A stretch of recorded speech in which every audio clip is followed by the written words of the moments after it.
Yo, what's up, guys? Welcome to the Right or Wrong Show.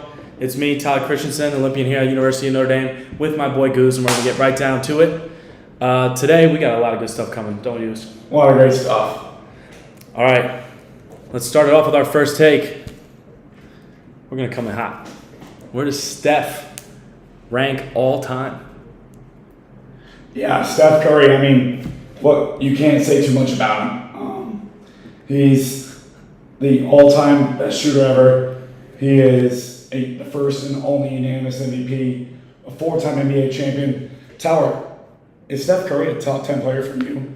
Steph Curry is a top 10 player for me. I think his impact on the game is unbelievable and underrated. The whole game has changed to the three-point ball, and that's because of Steph and what the Warriors did. Right. As Shaquille O'Neal brought basketball into the paint, Steph Curry did the opposite and brought everybody outside, and he's changed the way defenses play. That's why, I never really liked the who would dominate what era, because the eras are just different, and they're style of play completely different. Yeah. If that player's not there, the era's different. But the way Steph has impacted the game goes beyond how good he is as a player with the accolades you just mentioned. But he's top 10 for me, no doubt. But he's not better than KD. He's not better than KD. Do you think that the two championships they won together, were those Warriors Steph's team, or were they Kevin Durant's team? Everyone knows they're KD's team, and Steph knew it too. No. He was the leader and the heart and soul of both of those teams, and you know that. I disagree. You're trying to tell me... I think everyone knew that KD was the leader. KD got the ball. He was not the leader. He followed Draymond Green. He got the ball. He was a clown. He didn't do anything. He just went there to score points and win championships. It was Steph Curry's team the entire way. No way. How do you not think that? Because the guy that they trust with the ball in their hands as the game goes down the line, that's your leader. That's what everyone does. They put it in their hands. And you're saying Steph Curry never got the ball late in games? No, he couldn't, because he can't close. He can't close like KD can. Steph Curry can't close. I don't think Steph's clutch at all. He's a top 10 player when he's not clutch. He's a top 10 player, 10 greatest ever, but he's not clutch. I don't think he's clutch, man. I don't think he's that clutch.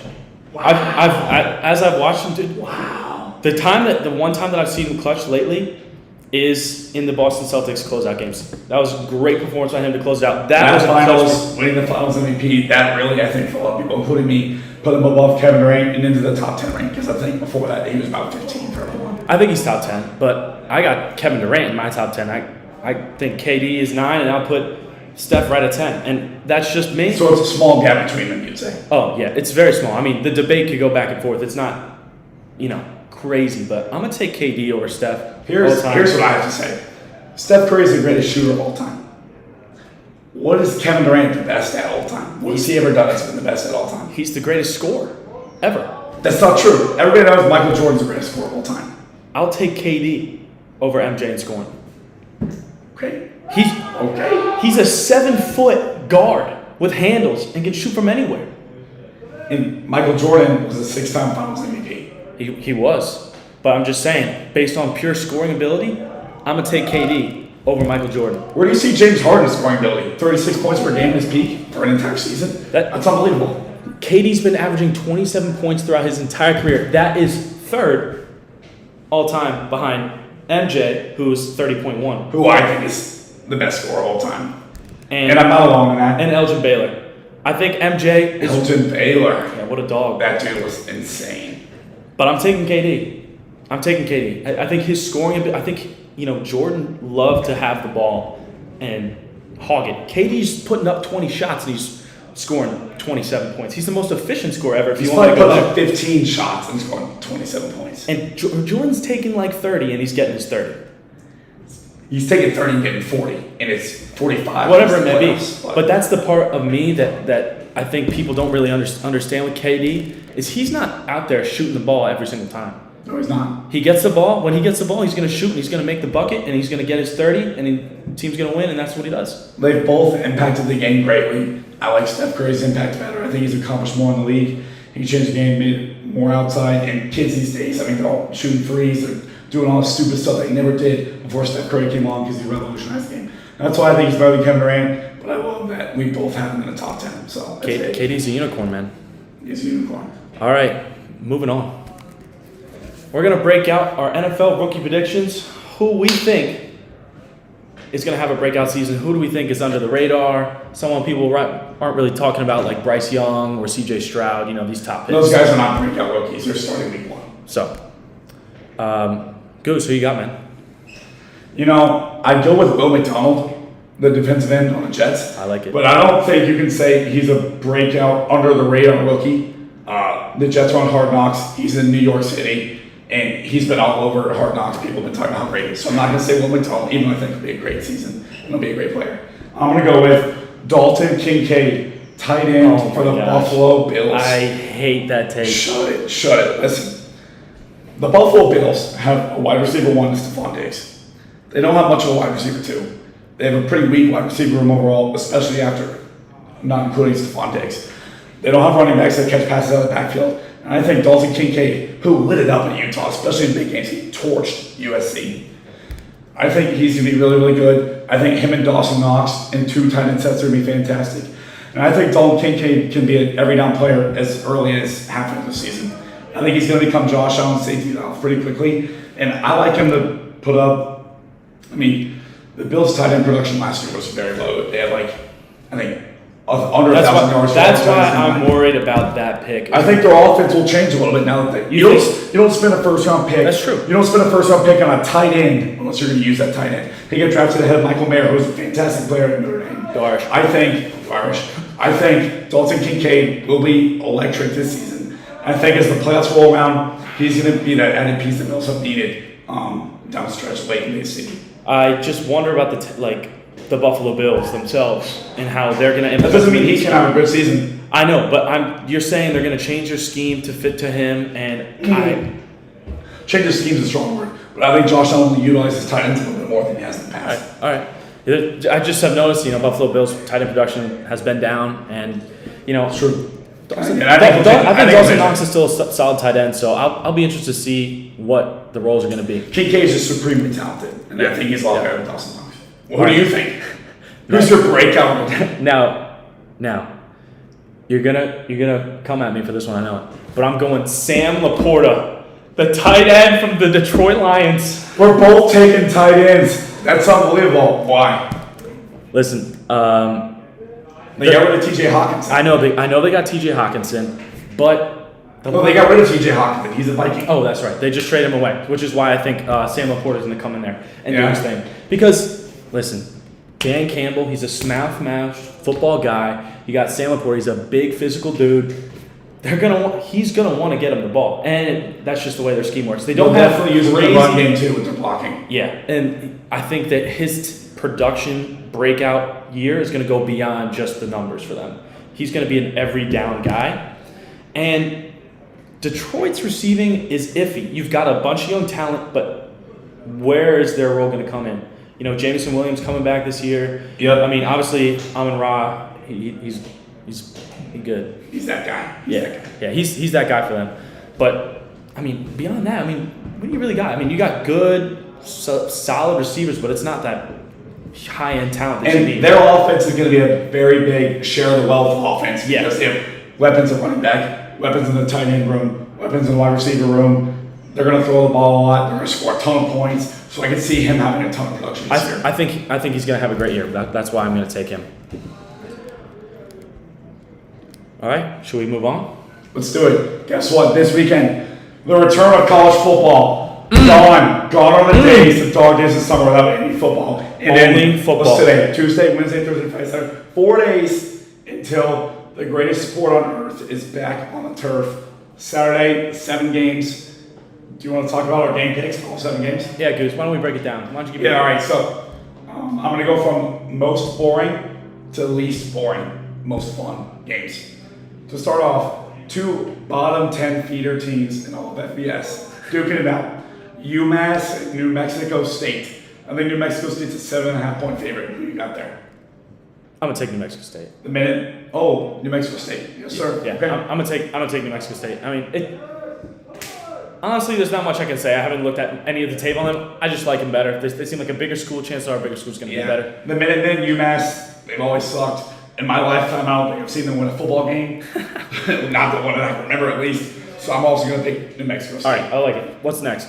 FIU and Louisiana Tech. Wow. I'm going to go Louisiana Tech on this, actually. Yep. Okay. Yeah. I think their program's made some pretty good strides the past few years. I think They're not horrible. I think they're ranked at some point for like maybe 1 week. I think you're right. I think I remember that. Yeah, they're like 24th or something. So they definitely got some talent in the room. They're okay. And I just think they'll probably have a slight edge on them. Yeah. I think that's an 11.5-point line, by the way, in Louisiana Tech's favor. Okay. Next up, UTEP and Jacksonville State. Another Florida team, and UTEP from El Paso, Texas, which is basically Mexico. I'm going to take UTEP. You got UTEP? I'm going to take UTEP because they crank out some good talent. They do. And I think talent's going to just win in college football. It does. And I bet you they got some gems in there. Yeah, I agree. I'm also going to take UTEP. I can't not take the team from Texas. Sure. I mean, for God's sakes, these games don't mean a whole lot. It's not like we watch a lot of film on UTEP, but I got to take my team from Texas because it's Jacksonville State. I don't give a hoot. Give a hoot about UTEP or Jacksonville State. Also, give me the Miners from UTEP. Now, next up, Hawaii. With the wildfires going on in Hawaii, I don't even know how those guys have been practicing recently. Hawaii and Vanderbilt, the SEC's worst. Hawaii. You're taking Hawaii. I'm going to take Hawaii. The Rainbow Warriors. I'm going to take the Rainbow Warriors. Wow. And I don't have a good I'm going to reason. get after you for that. I don't have a good reason. Here's why. The recruits for SEC schools, even those like Vanderbilt that are not as prestigious football programs, the recruits that go there and the recruits that go play football Hawaii are very different. Vanderbilt's going to be bigger, faster, SEC. Stronger, more talented, and I don't think there's any way they lose to Hawaii. Vanderbilt also had an under-the-radar very good season last year. I think they almost were bowl eligible, and then obviously very competitive SEC. So give me Vanderbilt in that game. All right. Now next up, here's one for you. San Jose State and USC. USC? University of Southern California, the Trojans. Oh, come on. I'm taking USC. Yeah, good take. Yeah, come I on. can get behind you on that one. Yeah, Heisman winner. They're gonna win. They're gonna win their home opener. I I think they got a really good shot to make the college football playoff too. If they just What's their ceiling? Can they win the national championship? Do you trust their defense enough? no, I don't. You don't think they win the national championship? I don't trust their defense enough. I think I need to see more of their season to be able to get a better take, because if you have an all-time offense like LSU, then you've got a great shot. But LSU still has a solid defense. I don't see that defense anywhere comparable to LSU's reign, as well as their offense. I mean, I think LSU is the greatest college football team ever. But Georgia? I'm gonna go LSU. Greater than them. Okay. So I think USC can win the national championship. I think they're going to be great. And I think they're the cream of the crop of the Pac-12. Once again, I think this year they will get it. Or the Big Ten soon. Soon to be Big Ten. Last year in the Pac-12. I think they'll go out with a bang. Finally get past Utah, who's beat them 2 years in a row, and won the Pac-12 2 years in a row. Now, next on the list, our favorite, Navy and Notre Dame in Ireland. Well, I'm an Annapolis guy, man. I just love the cadets. All my respect to them. Respect to my dad in the service. But Navy's getting washed. Yeah, Navy's getting washed. Yeah, they are. Notre Dame's finally got a quarterback.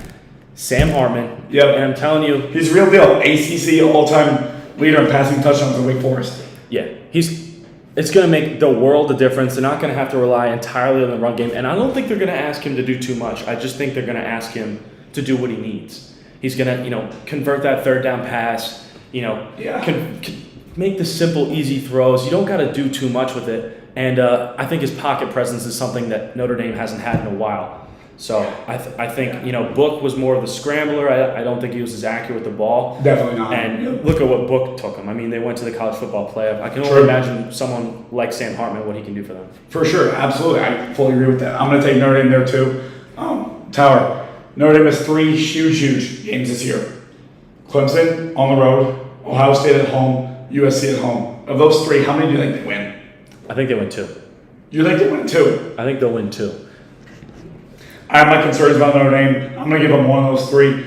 2 would be great. I'd love to see it. I think they drop 1, and I think they're going to put together the back end of their schedule pretty well. If they drop one of those, do they have to win the rest of their games? Yes. And if they only drop one and win the rest of their games, do you think they're making the playoff?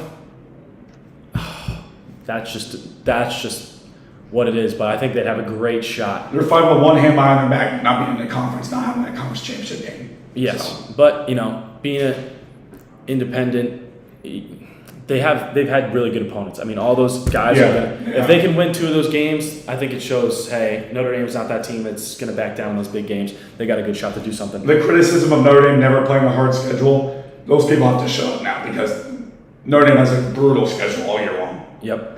Now, last game, Ohio, not Ohio State, and the San Diego State Aztecs. Who do you got? I'm going to take the Aztecs. Yeah. I've seen San Diego State play some very good football in the last 2 years, and I definitely like them better than Ohio State's little brother. So, Yeah, I'm gonna take the Aztecs too. yeah, so it's going to be exciting, man. Really excited for college football to be Dude, back. I can't We're wait. going to have that to talk about. It's going to be awesome. Can't It's going to wait. be so awesome. Last thing, Notre Dame 20.5-point favorites in Ireland. Do they cover 3 touchdowns? No, I don't think they cover. Good teams win, great teams cover. If you think they're going to be a great team, you don't think they're covering? I don't think they're covering. Wow. Navy put up quite the fight last year. The triple option is just something that's going to dominate the time clock. Option, yeah. It's going to dominate the time of possession, and I don't know if they're going to be able to, especially with how Notre Dame starts out the year. Look at that, they started out with Marshall. True. So I don't really like how Notre Dame's going to come out the gate. I think they're going to win. I don't think they're going to cover, though. It was only 9-10 months ago that Notre Dame played Navy, as you mentioned, last year, late in the season. And Notre Dame, I think they covered 20.5 points in the first half. Yeah. And then almost choked the game away. Right, exactly. Despite that, give me the Irish all the way. Yeah. Give me the Irish and give me the Irish spread. I'd love to hammer the Irish spread. But as NCAA athletes, we cannot sports bet on football. And we do not sports bet on football. A true shame. No, we don't. A true shame, but if I was a betting man, I'd hammer Irish spread. Next up, Tower. College football's back this weekend. The NFL's back next weekend. Yes, sir. Do you have a team that you've seen their win total and you say, I like the over, I like the under, give me the over or the other? Who do you think? Now, listen, Vegas is Vegas for a reason. They know what they're doing. They know exactly what they're doing. However, there's just one team that Who do you like, who do you hate? I don't like the Cleveland Browns. That's who I don't like. Who does like the Cleveland Browns? I don't know any Browns fans. Listen, I mean, the Browns' schedule is tough. They're in the AFC North, and like we talked about on the last show, it's just going to be a tough year. They open the year with the Bengals. And the Bengals. Yeah, I mean, those are all going to be great teams. I think it's going to be a dogfight. I think there's a chance every single one of the teams might split. Of their 6 AFC North games, how many do you think they're going to win? Like I said, I think everyone could come to the end of the split, but I see them winning probably 2 games. 2 out of 6. What's their over-under? 9.5. 9.5. 9.5. I'm going to have to roll with you on the under there. I mean, listen, to win 10 games in the AFC this year, I mean, the Chiefs' floor is probably lower than 10 games. Like, to win 10 games in the AFC this year, and like you said, the AFC North, holy cow, 10 games. That's. I mean, I'm just looking. So, yeah, I would hammer. I would like 9 games as well. 9 wins or less, for sure. Yeah. I love Deshaun. I want Deshaun to succeed. I do want them to do well. I think they have a lot of talent, and it's time for them to, They're very talented. take the next step. Yeah. But is that talent? I don't know if Stefanski can bring out that talent. I don't love Stefanski, and it's Cleveland. Yeah, It's Cleveland. it's Cleveland. They're cursed. Ever since that upset win over the Steelers in the playoffs a couple years back with Baker, they haven't done stuff. I'm cheering for Deshaun. I am cheering for him, but I like the under 9.5 as well. Yeah. All right. Who do you like, Goose, and who do you not like? I'm gonna go with another under here. Give me the Atlanta Falcons under 8.5 wins. Oh my gosh, 8.5? 8.5. Did I get it. Did we watch the same Falcons last year? I mean, listen. Everything we just said about the Browns is the opposite for the Falcons. They play in the weakest division in the weaker conference in football. So they're going to have a much easier schedule. They do. I've looked at their schedule. It's pretty relaxed. But 7.5 is a lot. I mean, that's almost a 500 team. Yeah. 8 wins, you're 8-9, and you're probably knocking on the door in the playoffs in the NFC South. Here's why I like the Falcons under 8.5. They're not talented. They don't have a quarterback. I'm not high on Desmond Ritter. They don't have a quarterback. They don't have a wide receiver room. It's a quarterback league. And by the way. it's a quarterback league. And I don't think they have 3 quarters of a defense. I mean, they have They have some guys on the outside. They have some corners. And then going back to offense, like they have Kyle Pitts, Desmond Ridder. He was fine. Arthur clearly doesn't like Kyle Pitts with how many targets he got last year. That's a good point. He really does not like him. They drafted Bijan in the first round, which they have Tyler Algier. They have Tyler Algier. They got great production from guys who are undrafted, drafted like the 5th round last year. So why would you take the 8th pick in the draft, 8th pick on a running back? Bijan's awesome, hook him, but I mean, come on, you don't take a running back first round, especially not 8. I hated that pick. I don't think they're going to win 8.5 games. I have them going 7 and 10. Yeah. I think they'll probably. They'll split a lot. They'll probably lose both games to the Saints. I kind of like the Saints. I like the Saints too. They have a quarterback. They're fucking dumb. I think Desmond Ridder will improve as the year goes, but I do not see his team winning 8.5 games. No, not a shot. I like it. All right. Yeah. Well, why don't we get into our last take, man? What do we got? Andy Reid, man. Is he the GOAT? Is he the GOAT coach? The GOAT NFL coach? The greatest of all time. I've heard crazier stuff. Is he the GOAT to you? Make your case. All right. I think that Andy Reid has a very strong argument for him to be the GOAT. You think he can be the GOAT? I think you'd argue he's the GOAT? I think he can be the GOAT. And I think because of how recent events have gone, since Tom Brady has left New England, because obviously you're going to say Bill Belichick's the greatest. But as you look at how things have been since Tom Brady left, the Patriots have not been successful. Not even close to successful by their standard and Bill Belichick's standard. And they still have very good defenses. Everywhere Andy Reid goes, there is success. When he was in Philly, I know he didn't bring a Super Bowl. He went to the Super Bowl. He did. They're in the NFC Championship game 3 or 4 times. He also lost to Bill Belichick's Patriots. We can go into that about whether or not the Patriots treated that year as well with the Spygate. But, I mean, looking at how he's been, Andy Reid, he's been successful everywhere he's been. Not just success, but superb success. AFC Championship, I think every year with Patrick Mahomes. 5 years in a row. Yeah, I mean, that's unreal. That's dynasty on 2 NFL teams, really. I mean, you could argue dynasty. But, I mean, the Birds are okay, I won't go dynasty, but contender for a real top 4 contender in the Super Bowl. If you're in the conference championship game, that's talent everywhere, man. And look at the people he's coached. I mean, Belichick does a great job of filling roles, but Andy Reid does a great job of developing talent. He does. Extremely innovative. Yeah. I mean, nobody's ever seen an offensive coach like him. And he's been able to stick with this game for so long. He's been around a long time. Are you ready? Go ahead. You're an idiot. You're an idiot. Here's why. Andy Reid is a top 10 coach of all time, I agree. He might even be top 5. But I'm not putting Andy Reid, who's won 2 Super Bowls, over Bill Belichick, who's won 6.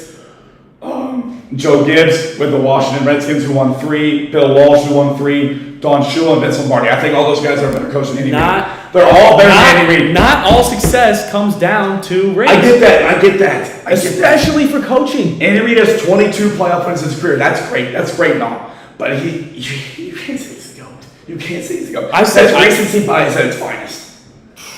I don't know, man. How much...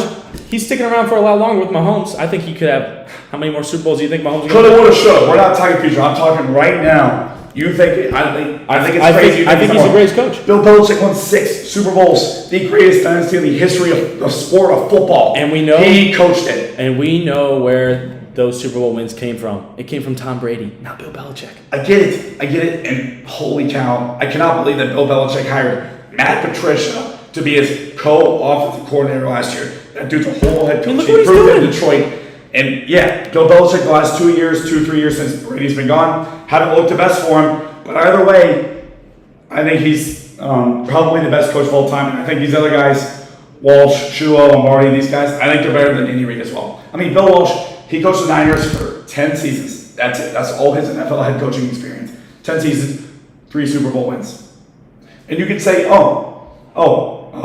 he had Joe Montana, Joe Cool. But Andy Reid has Patrick Mahomes. He's got both of the Super Bowls with Patrick Mahomes. NFL head coaches don't win Super Bowls unless they have elite all-time quarterback play. Andy Reid is no exception. He's revolutionized an offense around Patrick Mahomes. Is Donovan McNabb all-time great? elite play. He didn't win a Super Bowl with Donovan McNabb. He went to a Super Bowl with Donovan McNabb. You can go to Super Bowls with average quarterbacks. Look at Kyle Shanahan with Jimmy Garoppolo. But people don't win multiple Super Bowls unless they have elite quarterback play. All right. I think Andy Reid's got it. He's awesome. I love Big Red. Who doesn't love Big Red, man? He's eating cheeseburgers and stuff, and he's damn good at what he does. Yes, he is. Awesome mustache, love him, but no, he's not good. I mean, look at these highlights, man. Kick, punt pass kick competition as a 13-year-old, absolute unit. You got Andy Reid. He goes home, and what does he do? He eats cheeseburger. Look, Patrick Mahomes saying he's chill. He's just like a dude. People are intimidated by Belichick. Andy Reid, what a great guy. Hey, you ready? How about them Come cheese? on. It doesn't get better than that. He still has to go. Not even close. All right, well, that's your opinion. The other guys have a more strong resume. I think that can be argued, like we argued. Fine. Have your take. I mean, I'd love to see him win more Super Bowls than Mahomes. I'm a big Mahomes guy. I think it'd be awesome. All right. Well, that's it for today. Who do you think was right and who do you think was wrong? Let us know down in the comments below. Thank you very much for tuning in today. And join us next week on Tuesday. And we'll be right back. I'd love to see the people who don't think Steph Curry is a top 10 player of all time. Katie on That's top. crazy. Katie on top. Steph Curry's incredible. That's crazy if you don't think he's top 10. He's probably the best point guard of all time. Katie on top, though. All right, take care, guys. Thank you, everyone.